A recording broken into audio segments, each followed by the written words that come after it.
Valhalla stands out as one of the top 3 institutions for training hunters. Its popularity attracts numerous applicants each year, all eager to carry the esteemed Valhalla name.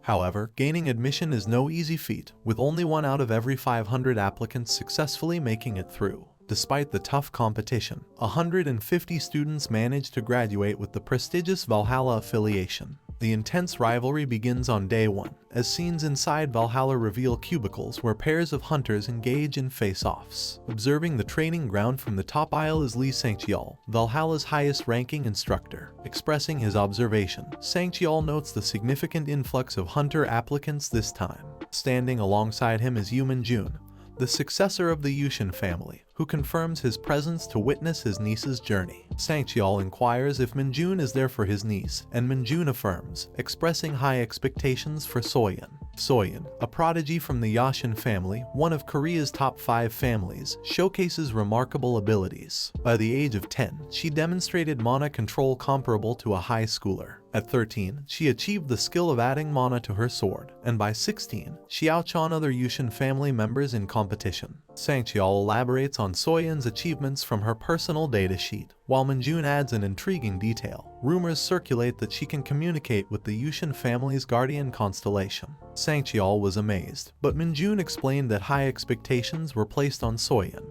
The 5 top families in Korea each had a guardian constellation linked to them. Typically, hunters receive blessings or form contracts with their guardian constellations. However, the constellations of the 5 top families differed from others. The Yushin family's Sword God, the Jangsun family's Spear Saint, the Choijin family's Dao King, the Osun family's Fist King, and the Dajun family's Bow God. Members of these families received special blessings, granting them enhanced talents and abilities. Sang-cheol pointed out the significant difference between receiving a blessing and direct communication with a guardian god. Min-jun then inquired about Sang-cheol's niece, and Sang-cheol mentioned that Soyeon would start in about 30 seconds. After some persuasion, Sang-cheol agreed to let Min-jun observe. On the screen, 17-year-old Soyeon was set to face 17-year-old Kim Juhyeok. Sang-cheol noticed their calm demeanor, while Min-jun suggested that Kim Ju might want to give up due to Soyeon's well-known abilities. However, Sang-cheol believed that Kim Ju lacked fighting spirit. As Soyeon approached with her sword, Kim Ju effortlessly knocked her down with a single blow, leaving everyone surprised. Kim Ju was declared the winner, reflecting on the weakness of the era and wondering if it was 300 years in the future. A flashback revealed an event 300 years ago, where the god of destruction, Barch, severely injured the martial god, Kim Hyeon-oh, in the Tower of Destruction. Kim Hyeon-oh managed to defeat Barch, but as the tower crumbled, he pondered the choices he made in his life as a hunter. 300 years later, Kim Hyeon-oh reincarnated as Kim Ju, a 17-year-old boy, maintaining his knowledge from his past life. Kim Ju hoped for a life of leisure, but a transparent window shattered his dreams, stating that a tower of destruction would appear in 5 years. Frustrated, Kim Ju vowed to kill Barch and live a luxurious life. He received a message to reclaim his weapons and memories in the 3rd floor's 5th room to the right of Valhalla, prompting him to search for Valhalla. On the 4th day of the top 10 competition, Kim Ju faced the Osun family's eldest son, Oh Seok. Sang-cheol noted the unexpectedly large number of spectators, recognizing the importance of the event for the future of the 5 top families. Seok considered Kim Ju a weak opponent, hoping to enhance his own image by defeating him. The match then commenced. Seok, despite lacking competitiveness in literature, strategy, or martial arts, possesses an exceptional physique as his strength grows significantly with minimal training, earning him the nickname Genius. When Kim Ju provokes him by calling him a derogatory term, Seok, angered, retaliates, branding Kim Ju as a piece of trash. Despite Seok's formidable physical abilities, Kim Ju, relying on his martial arts technique, skillfully dodges Seok's strength and trips him with a swift leg movement. Seok, falling to the ground with a thud, is struck by Kim Ju's powerful blow. Kim Ju, confident in his ability to observe opponents, is declared the winner. He believes that, despite his weakened body, he'll have no trouble hunting monsters. Kim Ju walked away, and the Valhalla staff were truly surprised by Seok's defeat. One of them wondered aloud how Seok couldn't handle such a simple move. However, Oh Chulshin, the head of the Osun family, thought to himself that those who were surprised believed Kim Ju's move was just a simple attack. He reflected that even though his son didn't bother learning martial arts and only focused on his physique, he could easily dodge a fist from any of his peers. The reason for Saeok's defeat was his own anger, which led him to impulsively go after Kim Ju and use a magic move he had never used before to end the fight quickly. Contrary to expectations, Kim Ju, anticipating Saeok's attack, tilted his head to dodge it.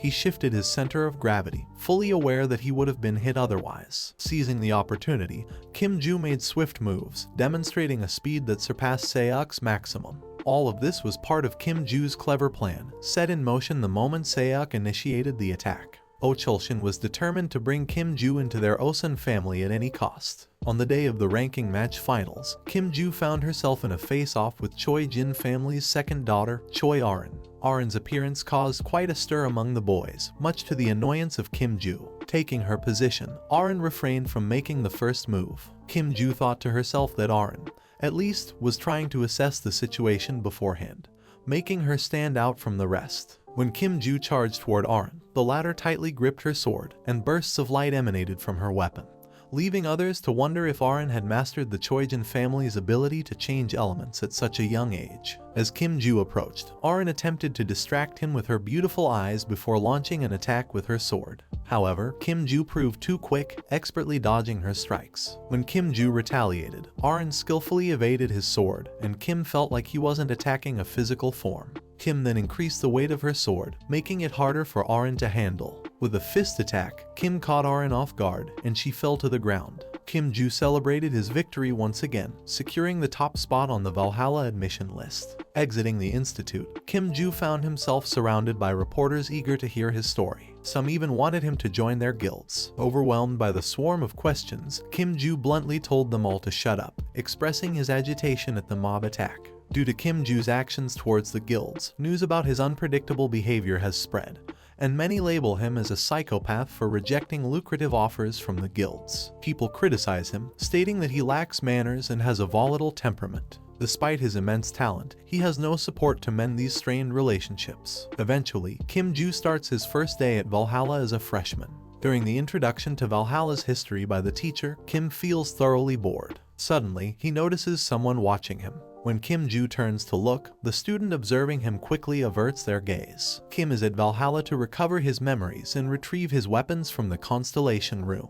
His plan is simple: enter and leave. After the entrance ceremony, classes commence. In the virtual combat simulation room, instructor Kim Lee-gun expresses dissatisfaction with the class arrangement. Soyeon from Yushin's family sits in the front, with Arin from Choijin family beside her. Saeok from the Osun family is in the middle. Instructor Lee-gun is surprised that 3 out of 5 geniuses are in his class, knowing that classes are supposedly randomized. To his dismay, Kim Ju is sitting at the very back, leading Lee-gun to exclaim that he is doomed. Despite this, he regains composure and acknowledges the need to be resilient from the beginning in such situations. The class was introduced by the instructor, who clicked a button. The entire class scenario changed abruptly, and it appeared as if they had been transported to a completely different outdoor setting. A multitude of orcs and goblins were summoned by the teacher, posing a threat to the class. The students found themselves enclosed in a shield-like barrier by the teacher, rendering the orcs unable to attack. Kim Ju was called upon by the teacher to confront the monsters alone.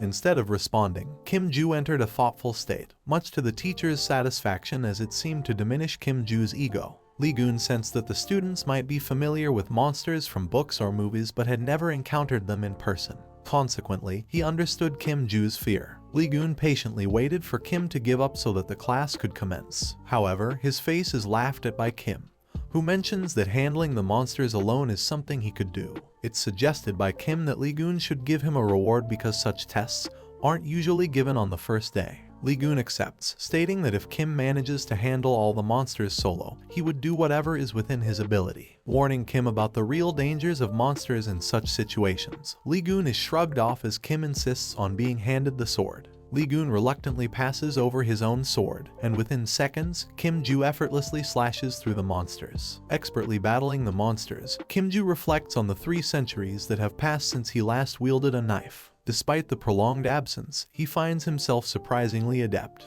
Recalling a time when the world was overrun by monsters hindering human progress, people utilized various available weapons, with the sword being a familiar choice. An unexpected orc attack snaps Kim Ju back to the present, but his agility enables him to evade the assault smoothly. Pondering the authenticity of the monsters, Kim-ju notes their predictable fighting patterns. Meanwhile, Lee-gun and other students marvel at Kim-ju's skillful combat. Lee-gun, astonished that he lent Kim-ju a plain, non-magical sword, can't fathom how Kim-ju effortlessly wields it. Observing Kim-ju, 3 genius students from prominent families feel a twinge of jealousy. After dispatching the orcs, Kim-ju casually expresses his desire to reach the Constellation room and reminds the teacher of a promise. Concluding the day's activities, the teacher instructs the students to rest in their respective dorms. Kim-ju, finding the classes tedious and lengthy, expresses boredom, hoping to achieve his goal and depart. Despite considering the class a drag, Kim-ju acknowledges gaining some information about constellations, a concept unfamiliar to him from his time.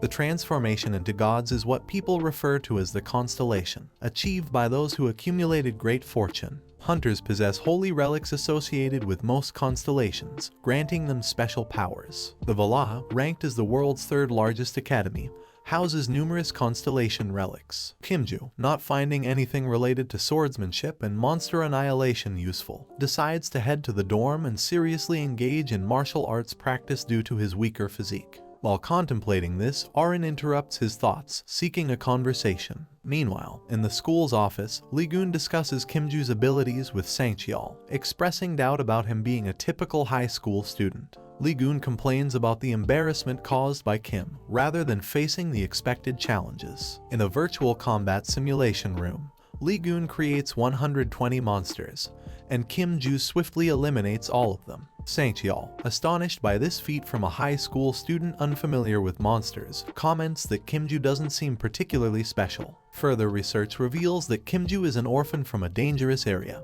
having grown up in an orphanage. Lee-gun has doubts about Kim being a forger, but Sang-cheol denies this assumption. He questions how a forger would dare to enter Valhalla and cause a scene during the entrance examination. However, Lee-gun informs Sang-cheol about Kim's request to enter the Constellation room. Sang-cheol agrees to seek permission from the headmaster to enter through the basement level, as long as they avoid the restricted area on the 5th floor. Following this, Lee-gun shares his concern about dealing with 3 geniuses and a less capable student, Kim-ju, throughout the entire year. To console him, Sang-cheol talks about an exchange student from the Ventric family in another class named Ventric. Rockdale was expelled from the British Academy for causing trouble. Feeling somewhat relieved, Lee-gun thinks his situation is better than the one in the next door class. Meanwhile, Kim-ju asks Arin about what she wants to discuss. She requests him to teach her the skill of swordsmanship. Kim-ju was heard mentioning that he didn't have any plans to teach Arin swordsmanship. Despite Arin's persistent requests, Kim-ju responded in a rather impolite manner, asking her to stop clinging to him. He promptly left, leaving Arin staring after him. Upon returning to school, Kim-ju acknowledged that his current body exceeded his expectations. However, he expressed frustration about being unable to engage in martial arts or any similar activities due to the absence of magical powers and his inability to control mana. To solve the issue of magical powers, Kim-ju contemplated the idea of finding a certain object. He realized he needed to prepare some mana for himself. Lost in thought, Kim-ju was brought back to the present by Ventric, accompanied by his attendant named Yuria. Kim-ju struggled to recognize him, prompting Rockdale to introduce himself. Rockdale straightforwardly asked Kim-ju if he desired to become very strong. The Ventric family details were explained, emphasizing their unique guardian, a beak mask, which set them apart. Instead of having an S-class or higher guardian like other families, the Ventric family signed a contract with a non-Constellation family member. This choice allowed them to enjoy significant power in Europe, as the chosen individual could select a contractor regardless of lineage. Ventric, recently expelled from the British Academy, approached Kim-ju to join forces. However, Kim-ju dismissed him as an idiot, leading to a heated argument. Sang-cheol intervened, reminding Rockdale that they were in Valhalla, not the British Academy, and everyone had to follow instructions. Rockdale reluctantly complied but vowed to approach Kim-ju again. After class, Kim-ju felt disappointed for not learning anything related to the Constellation room. Despite his earlier ill behavior, guild members continued to pester him to join. Arin, persistent as ever, interrupted his thoughts, insisting on learning swordsmanship. Meanwhile, in the higher class dormitory, Rockdale, in a fit of rage, broke a lamp with his fist. Sulking over being insulted by an orphan, He ordered Yuria to contact Desira to handle the situation. Yuria was called by Rockdil, but her response was absent. In response, Rockdil, driven by anger, seized her by the hair and in a threatening manner, questioned whether she still believed herself to be the eldest daughter of the palace family. He conveyed a menacing threat of expulsion from the family, forcefully pushing her towards the ground, instructing her to summon Desira. Additionally, Rockdil instructed her to inform Ventric, a second-grade student from the Rise family, that he desired to meet him. Meanwhile, in his room, Kimju concentrated on meditation. Despite his efforts, he felt dissatisfaction with his body's lack of stamina and the inability to harness required magic. Reflecting on a previous encounter when Arin persistently sought swordsmanship lessons, Kimju, annoyed by her, proposed a high cost of 10 million won per lesson. Arin, determined, requested his phone to transfer money online. Surprisingly, she sent him 100 million won, hopeful for his guidance, but Kimju refused the money and declined to assist her. Currently, Kimju pondered how a student could possess such a large sum. Despite considering the potential benefits of accepting the money, he dismissed the idea, focusing on his quest to find a secret vault. Venturing into a dark forest, Kimju, aware that many hidden notes from 300 years ago were likely destroyed, utilized his magical abilities to locate the notes in the mountains of Valhalla. After sensing a responding marble, he found a suitable spot to dig. However, due to his weakened state, he regretted not burying the notes in a shallower location earlier. Forced to bury his notes during the Tower of Destruction 300 years ago, Kimju finally uncovered them several hundred feet deep. Crafting a magical key, he opened a hidden flap to reveal his buried gold and riches, glittering in the darkness. Kimju felt relief upon discovering his gold, eliminating the need to worry about and search for the specific item he sought. Among the gold pieces, he unexpectedly found storage stones. To preserve his notes, he infused them with magic, anticipating the day he would need to use them. Holding one of the storage stones, he sensed energy flowing within him overwhelmingly. Facing the dilemma of deciding how much gold and jewelry to take back, Kimju found himself seated inside the Valhalla Academy, feeling exhausted after the strenuous digging. Reflecting on the idea of making notes in the future, he considered himself almost insane due to the aching muscles from the deep digging.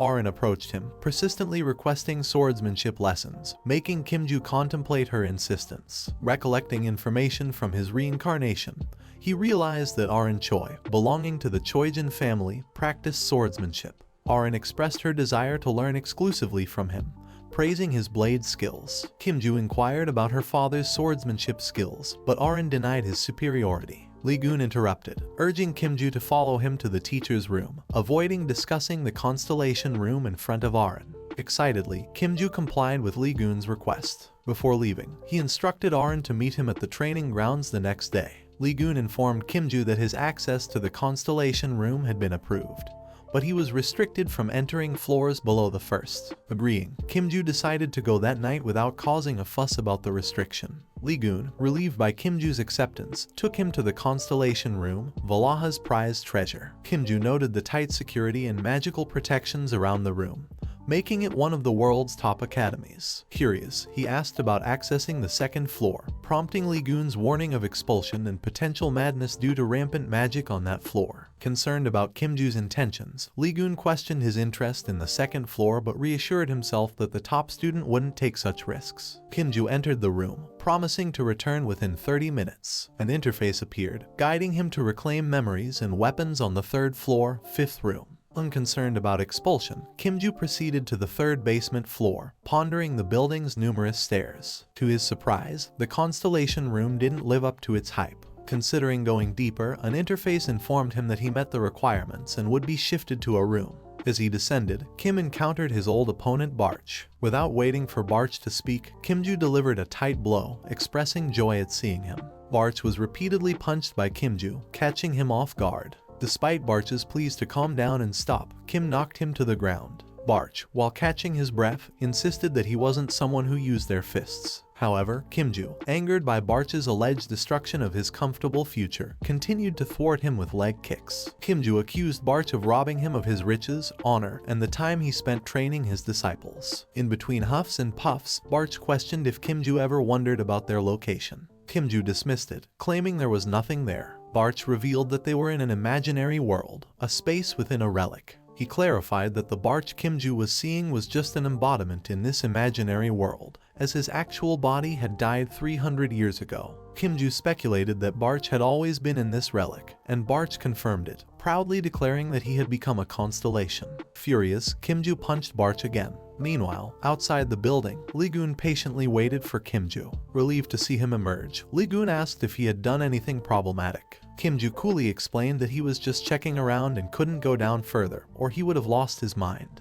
Lee-gun believed him and instructed him to go home. While walking, Kimju recalled his earlier conversation with Barch. He was determined to know if Barch was the one who triggered the transparent notification window. Barch denied it, leading to another attempt by Kimju to punch him. Barch pleaded that he was telling the truth, having been killed 300 years ago and existing inside the relic without any power. Kim insisted on knowing who sent the notification.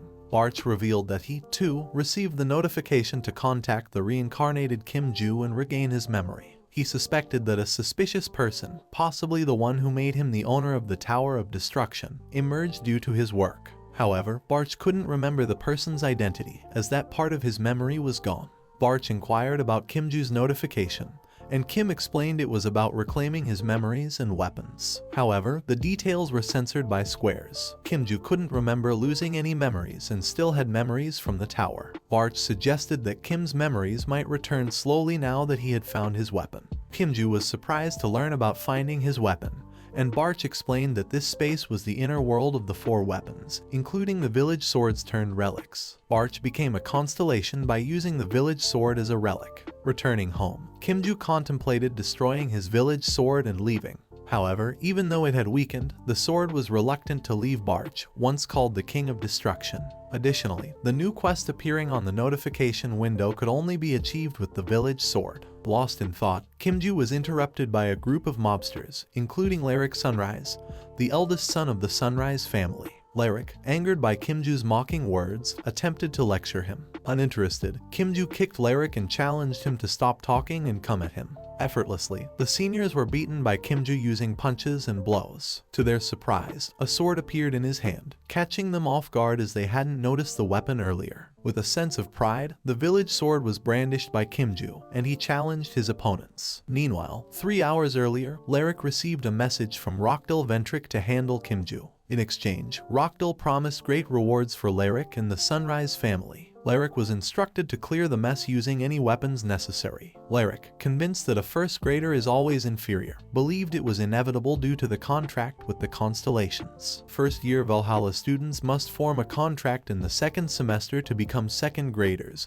gaining access to their Constellation's power. Lyric was relieved that Kimju, without a special family or guardian constellation, seemed easy to defeat. However, witnessing Kimju defeating his colleagues with a sword, Lyric regretted underestimating him. As Kimju faced attacks from second graders, he dodged swiftly and countered with precision, leaving Lyric astonished. Lyric pondered on the advanced skills of second graders in martial arts or magic before becoming contractors. Kimju's unique swordsmanship, seemingly moderate yet causing severe injuries, puzzled Lyric. Kimju threatened the remaining opponents, creating a dilemma between facing him or fleeing. Encouraging them not to fear a mere first grader, Lyric charged angrily. Before he could attack, Kimju swiftly struck him with the sword and ejected a weapon, knocking Lyric down. Surprisingly, Kimju helped Lyric up and questioned his motive for the attack. Lyric fabricated a story, claiming they were just seniors bullying a first grader. Kimju expressed dissatisfaction with the answer and mentioned that several seniors arrived, concealing their weapons, to handle a first grader. He found this difficult to accept.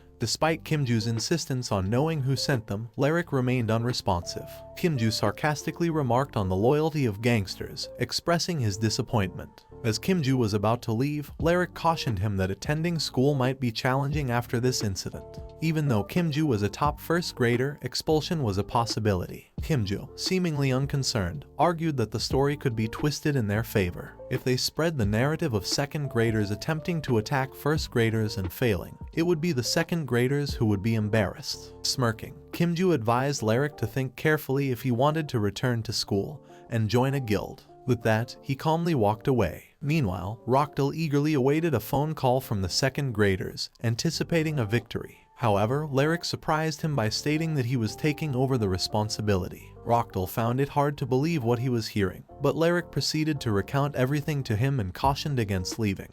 Rockdal accused him, pointing out that just a short while ago, Lyric had been quite confident during their conversation. Lyric, not one for lengthy discussions, decided to end the call. Rockdal pleaded with him not to do so. Rockdal then suggested reporting Kim to the administration for the disturbance he caused and the harm inflicted on others. Rockdal added that if there were still visible injuries, wouldn't that serve as solid evidence against Kimju? Rockdal assured Lyric that if he managed to hand Kimju over to the administration, he would still pay him the full amount. Moreover, Rockdal expressed his willingness to persuade his family to support Lyric financially. However, Lyric declined the offer, stating that even if the Ventric family promised to fund him, he wouldn't be able to regain his lost honor. Lyric hung up, prompting Rockdal to become furious and smash his phone to the ground. Turning to Yuri, Rockdal inquired whether she had contacted Disara. Yuri responded that she had informed him of Rockdal's desire to meet in person, but due to the distance, it would take some time for Disara to arrive. Rockdal, irritated, commented on Disara's current location. The focus shifts to Aripia Academy in Mexico. There, a young man named Disara Ventric, previously involved in a scuffle, gets a message. Excitedly, he exclaims that someone in Korea wishes to meet him. Disara, a lad marked by numerous scars and wounds, giving him the appearance of an aggressive gangster, reads a message from Rockdal. The message urges him to quickly come to Korea and handle a person named Kimju. Rockdal sweetens the deal with a promised reward, and Disara's eyes light up, realizing he has no one else to turn to for money after being chased out. The following morning at 6 a.m., Kimju arrives at the training room. He is surprised by its vast size, speculating that it's large due to the school's overall size. The spacious training area tempts Kimju to go for a jog. However, a voice from Barge startles him, prompting Kimju to inquire about Barge's location. Barge responds that he is currently within the sealed sword, but wonders why Kimju is so surprised. Kimju explains his surprise, expressing concern that Barge hasn't managed to escape yet. He jokingly adds that if Barge doesn't escape soon, he'll have to beat him up and bring him back. Barge responded with dismay that it was nothing like that, reassuring Kim that there was no need to worry. Kim, feeling relieved, acknowledged that everything was okay. Curious about the sword, Kim inquired with Barch about its condition, noting that it was currently declared an artifact and kept in Valhalla. Barch explained that there was no cause for concern as the original sword remained with Kim, and he had replaced it with a replica. Wanting to understand when Barch learned to make replicas, Kim asked the question. Barch replied that upon gaining consciousness, he had lost all his strengths, but he had possessed the skill to make replicas from the beginning. He couldn't pinpoint where he acquired this ability. Shortly after, Arin Choi arrived, and Kim informed her that they would begin by improving her stamina. He guided her through some stretches, emphasizing the importance of stamina in mana absorption and control. Kim believed that enhancing stamina was fundamental for progress. However, Kim found the current training method peculiar, as they were prioritizing mana over stamina improvement. Despite Choi Arin having ample mana, her stamina was comparable to that of a sword-wielding student. With the stretching done, Kim declared that her real training would commence. He directed Choi to perform push-ups, followed by sit-ups, and then engaged her in exercises with dumbbells. After all the demanding training, Arin finds herself completely worn out. Kim, however, informs her that the training has just begun. Urging Arin to get up, Kim insists they have another 20 kilometers of running ahead. Arin, feeling on the verge of a heart attack, complies reluctantly. The following day, Kiju expresses concern about Arin's well-being, considering the intense exercises from the previous day. Instructor Lilia arrives soon after and announces a straightforward written test. She reminds them that she had briefly discussed the need for self-study on dimensional monsters on the first day. The test focuses on assessing their knowledge of dealing with individual monsters. As everyone busily works on the test, Kim manages to finish on time.